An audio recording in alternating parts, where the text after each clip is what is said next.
చాలా మంది ఉన్నారు కదా, అట్లా చిరంజీవి ఫ్యాన్స్ కూడా చాలా మంది ఉన్నారు కాబట్టి ఒక సినిమా మైనస్ అయినప్పుడు ఒక సినిమా ప్లస్ అవుతుందని ఖచ్చితంగా జనాలు ఊహిస్తారు. అంటే మనశంకర వరప్రసాద్ కూడా బాగా ఆడుతుందని అనుకుంటున్నాను. అంటే ప్రభాస్ గారికి ఫ్యాన్ బేస్ చాలా ఎక్కువ, ఇలా మిక్స్ టాక్ వచ్చినా కూడా జనాలు విపరీతంగా వెళ్తారు. మరి అలాంటప్పుడు ఈ సినిమా గెలిచే అవకాశం ఉంది కదా?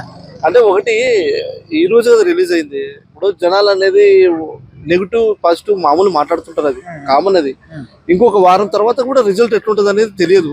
అంటే భారీ సినిమాల మధ్యలో రిలీజ్ అయింది కాబట్టి సినిమా ఫస్ట్ రోజే ఆ టాక్ రాకూడదు. మరి స్టోరీ ఎంచుకోవడంలో ప్రభాస్ ఏమన్నా డిసైడ్ సరిగ్గా చేసుకోలేదా, లేకుంటే సినిమా ఎట్లుందో మనకైతే నేనైతే చూడలేదు వాస్తవంగా.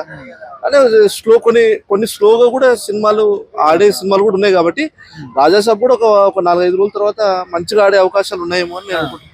అంటే ఇప్పుడు మారుతి గారి మీద చాలా మంది నమ్మకం పెట్టుకున్నారు, బట్ ఆయన వల్లనే మైనస్ జరిగిందని చెప్పేసి ట్రోలింగ్ కూడా చేస్తూ ఉన్నారు. సో మరి దాన్ని బట్టి చూస్తే మనశంకర వరప్రసాద్ ఖచ్చితంగా హిట్ అవుతుందని మీరు అనుకుంటున్నారా? సార్ ఇప్పుడు మనశంకర వరప్రసాద్ కి రాజాసాబ్ కి కంపారిజన్ కాకుండా స్టోరీ అనేది దేనికైతే గట్టిగా ఉంటుందో, ఏదైతే బలంగా ఉంటుందో అదే సినిమా ఆడుతుంది. చిన్న సినిమా కావచ్చు, పెద్ద సినిమా కావచ్చు, స్టోరీలో దమ్ముండాలి. ఇప్పుడు చాలా చిన్న సినిమాలు కూడా ఆడిన సినిమాలు ఉన్నాయి.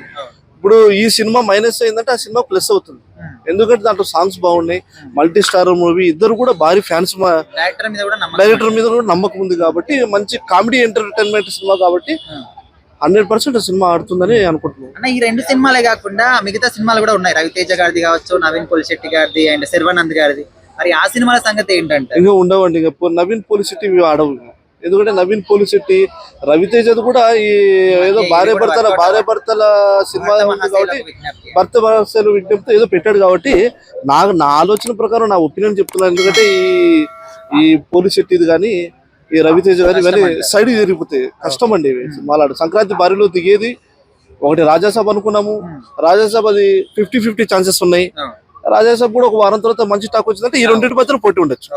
అదే మనశంకర వరప్రసాద్ మాత్రం మంచి ఎంటర్టైనర్ అని మేము అనుకుంటాం. Thank you.